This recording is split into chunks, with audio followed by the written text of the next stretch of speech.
found that in the US, the areas that had the lowest levels of lithium in the groundwater had the highest rates of both depression and unfortunately suicide as well. Wow. Barton Scott, biochemist, inventor, behavioral nutritionist, and international speaker.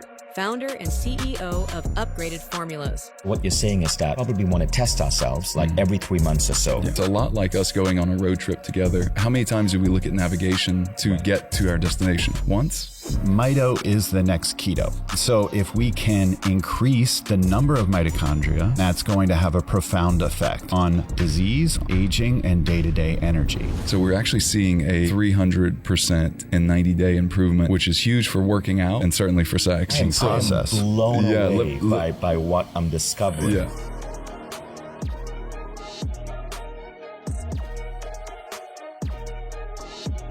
So let's talk about my two brilliant guests today. These two incredibly, stunningly smart, handsome gentlemen, Barton Scott. In 2015, Barton developed a unique industrial process using his background in chemical engineering to produce a new category of minerals called stabilized nanominerals, using a nanoparticle technology that causes these minerals to absorb much more easily into your body. Barton's magnesium supplement, Upgraded Magnesium, is what I personally choose. Now, the second person over here is the brilliant Shawn Wells.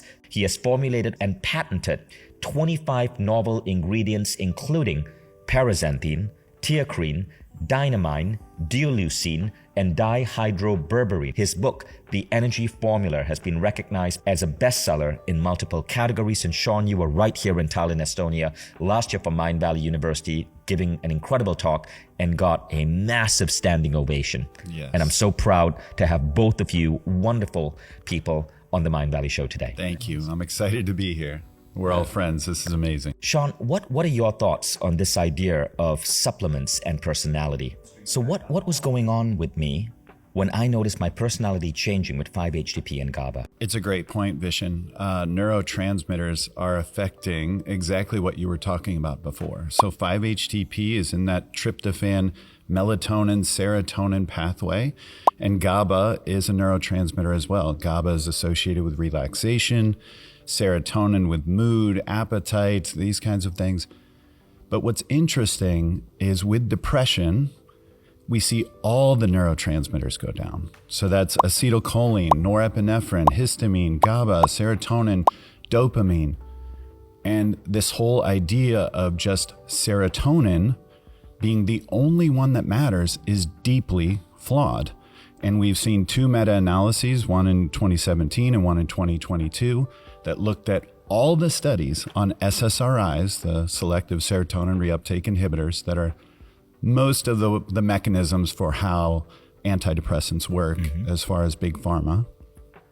And they found that they largely do not work and may actually cause more harm than good. So antidepressants, because they're looking at this one pathway on this one neurotransmitter.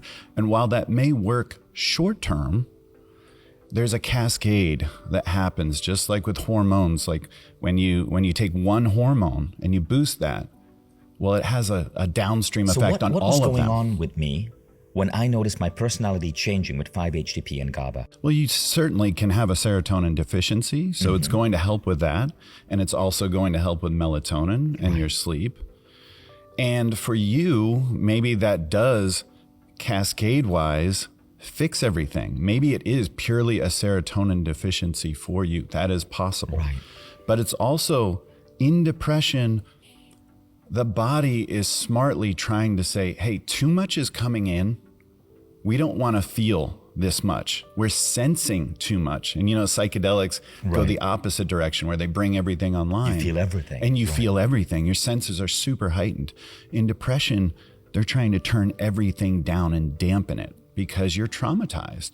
Now, again, that works short term.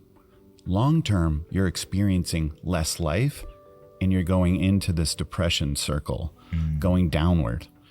And so that can be highly ineffective. So obviously it's ideal to do the things that improve all the neurotransmitters, and it's great to do the stack. What would you suggest? What would be things to look at if one was feeling sad? So I do love magnesium. That is a nerve tonic, that absolutely, and it's involved in hundreds of pathways. I do like your idea of GABA, of 5-HTP, of a way to boost acetylcholine, which is another key neurotransmitter for focus and deep thinking, would be taking an acetylcholine esterase inhibitor called huperzine A, and also taking acetyl L-carnitine and something like alpha GPC, which I know you love. Right. So that boosts acetylcholine. And then for dopamine, you can take L-Dopa. You can take paraxanthine, which, exactly. Wow. Tyrosine helps boost dopamine. And so you're saying taking these 7 or so supplements that you mentioned can dramatically change our mood and pull us out of sadness or depression. Exactly.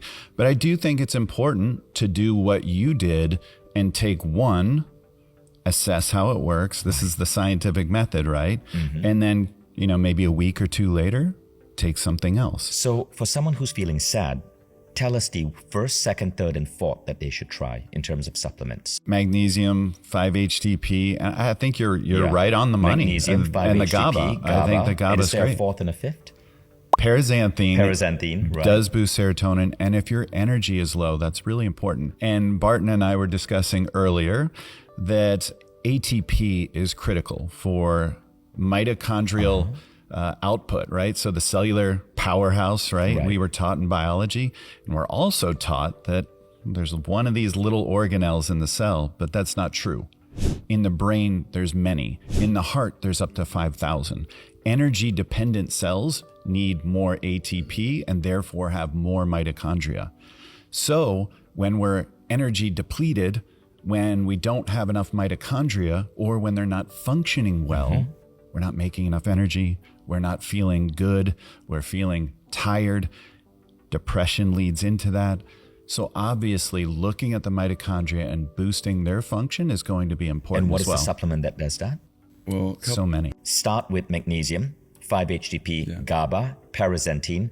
Test, and you're going to see, like with the first 3 at least, I saw a massive improvement in my mood. Now, Barton, I want to hear your viewpoints. Yeah, well, one thing I would ask too, what's your general view with, say, 5-HTP and taking that daily? What's your take on that? I mean, I think it's, it depends from person to person. This is where bio-individuality comes in, because we're talking about messing with neurotransmitters. So this is where I love the idea of and of course dose matters, right? Yeah. There's a dose response. So, for one person, it might be 50 milligrams. Another person, it might be 200 milligrams.